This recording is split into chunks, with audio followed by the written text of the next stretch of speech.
Hello Jill, how you doing? The bitch just ghosted me. Oh yeah, the front flip was totally necessary. Web API hacking piqued my interest, so I started wasting my time on the YouTube slop and...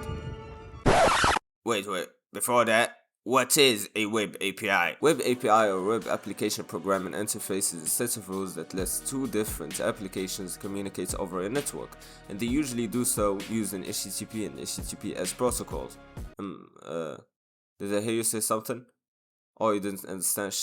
Let me rephrase myself. Well, let's say John the cat has an app for his restaurant that sells baby oil, but when you, the consumer, download the app, you want to know the location of the restaurant, right? So instead of John spending a lot of money to make a dedicated map software for his app, he would just use Google Maps. And basically the communication that will happen between Google Maps and the restaurant app will follow a set of instructions, and that is the API. The API is a set of instructions, that's it. And in this specific scenario, the restaurant app and Google Maps will communicate over the network, usually using HTTP, which is a protocol or also a set of rules that passes data like text and images on the World Wide Web, and it works by using a request and response model between you, the client, and the server. More on that later. Continue the video.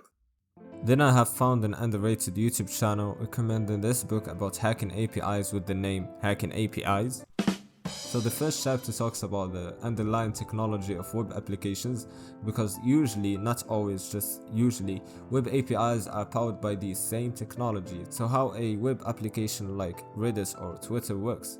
When you want to open your favorite website, no, not this one, Reddit for an example, you usually put this URL, reddit.com, but the long version of it is something like this. HTTPS is the encrypted protocol for web pages, and then there is the host name, and the number 443 indicates the standard port number used for the HTTPS protocol. And let's say you want to search for anime, then two new sections will be added to the URL, path section, and it points to the location of the web pages that we want to access. Think of it like the path of your files on your PC, like this one. And the second section is the query, and it is used to perform different functionalities like searching and filtering. And in the specific query, it tells the website to search for anime related posts in the Reddit servers. And like I said earlier, HTTPS uses a request and response model, so when you type in that URL, this exact request is sent, and it starts with the method, which is in this case the get method, that attempts to gather resources from the Reddit servers. And usually the most two common methods are the get and post methods, and the post method is used when you are submitting data to a web server, like when you are logging in by sending your password and username in the request. And there is the path of the requested resources, the protocol version, the host header that specifies the domain host you are sending this request to, and after the request is sent, the Reddit server will respond with this. It starts with the protocol version, and the status code in this case is 200, which means the response is successful, and it will give you the permission to view the resources that you have requested, the anime posts. And if the status code was in the 400s, then there is a client-side error. It's for you, Floyd. If you can read one full page of a Harry Potter book. Error. Sounds funny. I'm sorry. Wait, let me lock in. Like the 404 not found error, which is given when you try accessing a non-existent path on the Reddit servers, or the 403 error that happens when you try to access a page you don't have the authorization to access it. And the status code in the 500 means there is a server-side error.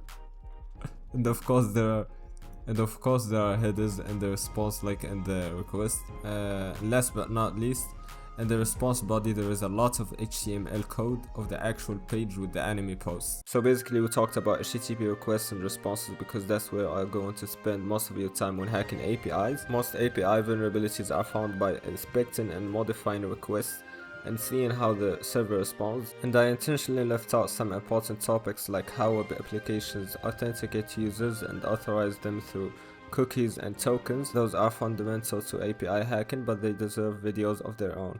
And if you actually want to learn API hacking, I'd highly recommend reading the book. This video was only meant to be a teaser for it. And thanks for watching, and see you on the next one.